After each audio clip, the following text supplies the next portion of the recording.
Hi, line leader, I am here for the shift handover. Can you update me on my assigned task? Hi. Sure.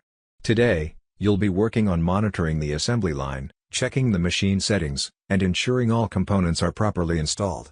You'll also need to track the production output and report any delays. Understood.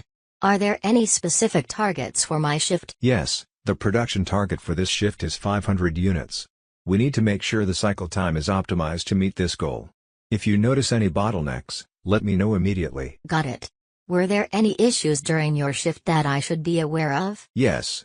The conveyor belt on line 3 was slower than usual. The maintenance team was notified, but they haven't fixed it yet. Keep an eye on it and try to manage the workflow efficiently. Will do.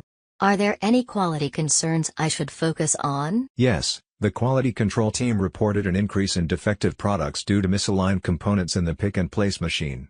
Make sure the alignment settings are correct before starting your shift. Thanks for the update.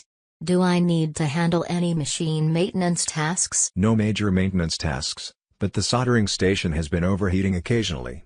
If it happens again, notify the technicians immediately and switch to manual mode if necessary. Noted. What about the inventory levels? We're running low on PCB boards and capacitors. The warehouse team is expecting a new delivery in the next few hours, but in the meantime, make sure to monitor usage carefully. All right. Any special instructions from the supervisor? Yes, the supervisor wants to ensure that everyone follows the work procedures properly and maintains safety protocols at all times. Also, make sure the workstation stays organized and clean.